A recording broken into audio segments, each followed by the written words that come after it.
The crystal goblet shattered against the marble floor, the sound sharp and violent enough to silence the entire restaurant. Don Vittorio, the architect Rossi, did not flinch.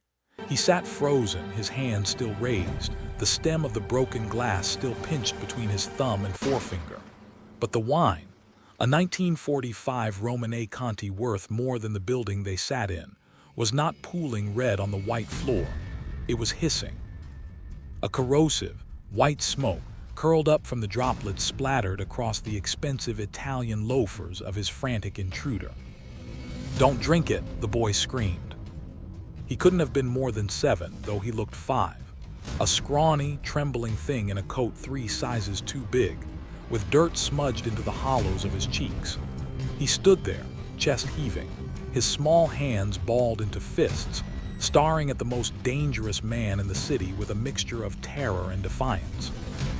Vittorio lowered his hand slowly.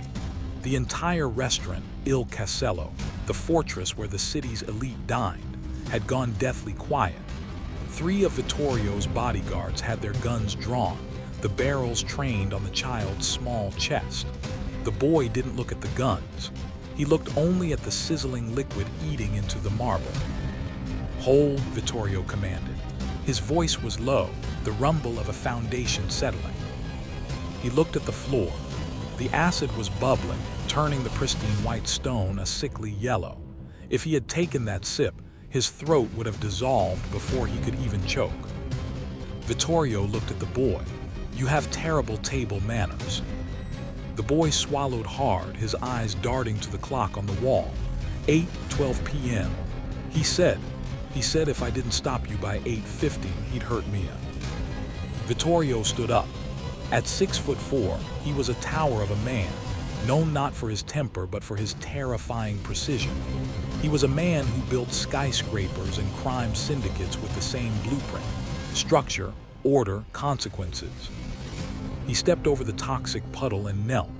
His suit cost $10,000, and the floor was filthy with acid spray, but he knelt until his eyes were level with the shaking child. "Who is Mia?" Vittorio asked. "My sister," the boy whispered, a tear finally cutting a clean track through the dirt on his face. "She's 5, she likes purple." "And who sent you here to stop me?" The boy trembled, glancing at the door as if expecting a monster to burst through. "The man with the clean hands. He gave me the timing," he said. "He said saving you was the only way to save her. But he's lying. I know he's lying. He's going to kill her anyway." Vittorio felt a coldness settle in his stomach that had nothing to do with the poison. This was a game. Someone had rigged the wine, then sent a child to stop the assassination. It was a message, a demonstration of power. I can kill you, but I choose to let you live to see what happens next. Vittorio checked his watch, a Patek Philippe that he had disassembled and reassembled himself a dozen times. 8:14 p.m. "Marco," Vittorio said, standing up and smoothing his jacket. His head of security, a mountain of a man with a scar running through his eyebrow, holstered his weapon. "Boss. Lock the doors. Nobody leaves. Nobody enters. Get the chef, get the sommelier, and get the car." Vittorio looked down at the boy, extending a hand that was calloused from decades of laying bricks and breaking jaws. "What is your name, son?" "Leo." "Leo," Vittorio repeated, testing the weight of it. "You just saved my life. By the laws of my house, that makes you family, and nobody touches my family." The drive to the safe house was usually a silent affair, but tonight the armored Mercedes Maybach hummed with a tension that made the air feel thin. Leo sat on the plush leather seat across from Vittorio, his legs too short to reach the floor, clutching a bottle of water Vittorio had handed him. He drank it like he hadn't seen liquid in 2 days. Vittorio watched him. He cataloged the details, the frayed cuffs, the bruise on the left forearm, the way the boy's eyes constantly scanned the perimeter of the car. This was a child of the streets, a survivor. "The man with the clean hands," Vittorio said, his voice cutting through the hum of the engine. "Tell me about him." Leo lowered the water. He wears gloves, white ones like a doctor, and he smells like swimming pools. Chlorine. Vittorio's jaw tightened. Did he have a name? No, but he had a tattoo. Here. Leo tapped the inside of his wrist, a circle with a line through it. Marco, driving in the front, stiffened visible. Boss, that's the Sigma symbol, engineering notation for stress. I know what it is, Vittorio said, his voice dropping to a glacial temperature. Sila's vein. Years ago, Sila's had been the organization's cleaner, not a hitman, but the man who dissolved the evidence. He was brilliant, a chemist who viewed murder as a hygiene issue, but his obsession with purity had turned into madness. He started believing that the organization itself was dirty, that it needed to be purged. Vittorio had exiled him 5 years ago, sparing his life out of a misguided sense of mercy. Mercy, Vittorio realized as he looked at the terrified boy, was a structural flaw. He has Mia at the old water plant, Leo said suddenly. I heard him tell the driver, take the package to the filtration unit. He said he needs to wash her. Vittorio's blood ran cold. The old water treatment plant in the industrial district. It had been decommissioned for years, a labyrinth of rusting pipes and deep, dark cisterns. Marco, Vittorio barked. Reroute, we aren't going to the safe house, we're going to the plant. Boss, that's tactical suicide, Marco argued, his eyes meeting Vittorio's in the rearview mirror.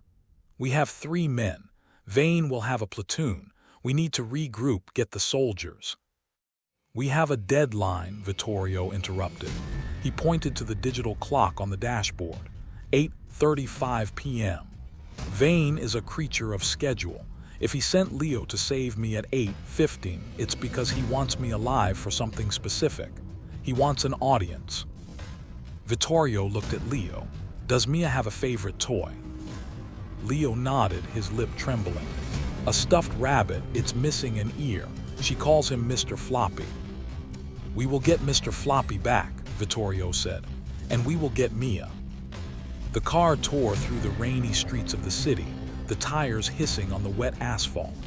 Vittorio pulled a sleek black handgun from a hidden compartment in the door. He checked the magazine, full load, hollow points. He racked the slide. Leo watched wide-eyed. Are you a bad man? Vittorio paused. He looked at the gun, then at the boy. I am a man who builds walls, Leo. Sometimes to build a wall, you have to clear the ground. That makes me necessary. My dad was a bad man, Leo said quietly.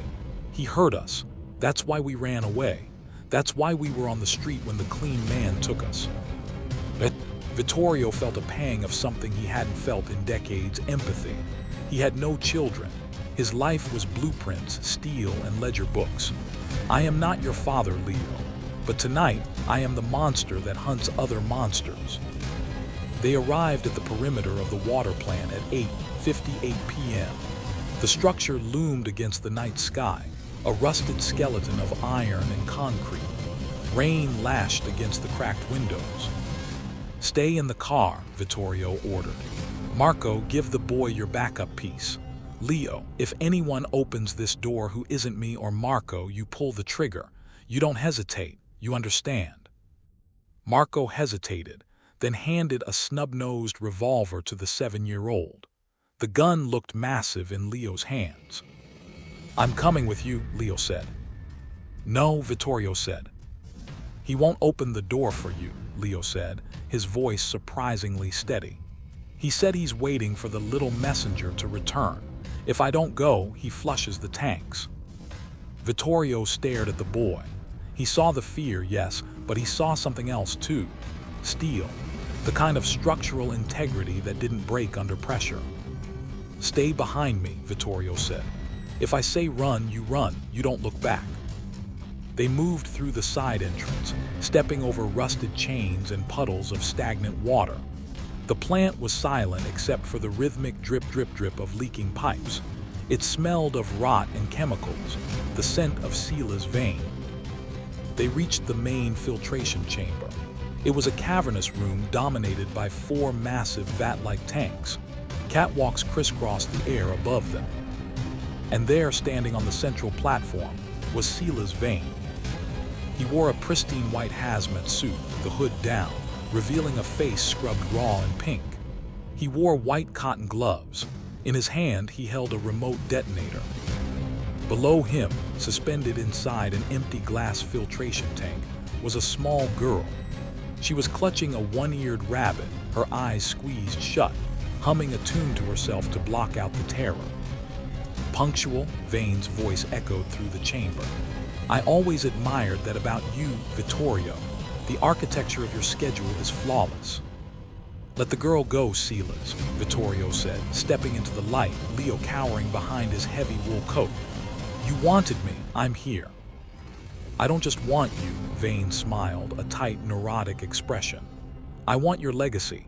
I want the blueprints to the city, the shipping routes, the union contacts, the judges. I want to sanitize this city, Vittorio, and to do that I need the keys. Vane gestured to a laptop set up on a steel table. Transfer the encryption keys, now, or I fill the tank. Vittorio looked at the tank. A large pipe positioned above it was dripping a thick, green liquid, chlorine gas concentrate. If it hit the water at the bottom of the tank, the reaction would create a gas cloud that would melt the girl's lungs in seconds. Leo, Vittorio whispered without moving his lips. Do you see the red lever on the wall behind the tank? Yes, Leo breathed. That's the emergency flush. It drains the tank. When I move, you run for it. You pull that lever. What about you? I'm the distraction. Vittorio stepped forward, raising his hands. Fine. You win, Silas. The city is yours. Just let the children go. The children are carriers, Vane sneered. They've seen my face. They're contaminated.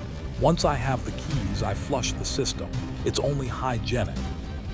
Vane pressed a button on the remote. The pipe above Mia opened fully. The green liquid began to pour. Now, Vittorio roared. The architect moved with a speed that defied his 60 years. He didn't run for cover. He ran straight at Vane. He fired 3 shots, not at the villain, but at the glass tank itself. The bullets sparked off the reinforced polycarbonate. It didn't shatter. Leo bolted from behind Vittorio's coat, a blur of small limbs scrambling over the rusted grating toward the red lever. Stop the brat, Vane shrieked, firing a silenced pistol at the boy. Vittorio threw himself into the line of fire. A bullet took him in the shoulder, spinning him around, but he kept moving. He tackled Vane, slamming the chemist against the railing. They grappled. Vane was younger, but Vittorio was fighting with the weight of a lifetime of violence. He slammed his forehead into Vane's nose, a sickening crunch. Marco, Vittorio yelled. From the shadows of the catwalks above, Marco opened fire with an assault rifle, suppressing Vane's guards who were rushing the platform. Down below, Leo reached the lever. He grabbed it with both hands, his feet slipping on the wet metal. He pulled. It wouldn't budge, rusted shut. Inside the tank, Mia screamed. The green liquid was inches from the water. Leo, Vittorio shouted, pinning Vane to the floor, blood pouring from his shoulder. Use your weight, hang on it. Leo jumped, grabbing the handle and swinging his small body. With a screech of tearing metal, the lever gave way. The bottom of the tank opened with a thunderous asterisk whoosh asterisk. The water and the rising poisonous sludge was sucked down into the emergency outflow.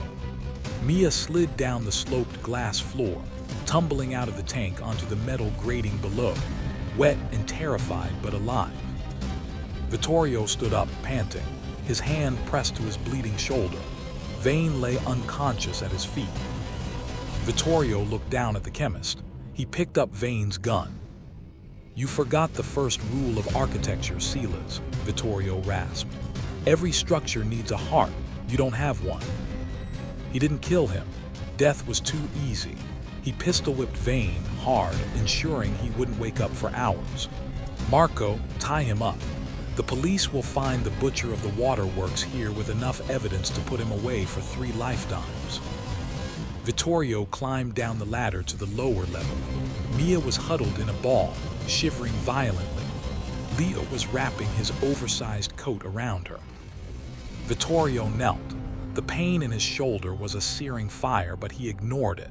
He ignored the blood ruining his bespoke suit. He looked at Mia. "Hi," he whispered. Mia looked up. Her eyes were huge, dark pools. She clutched the one-eared rabbit. "Are you the wolf?" Vittorio blinked. "The wolf?" "Leo said we were going to find the wolf. He said the wolf eats the bad men."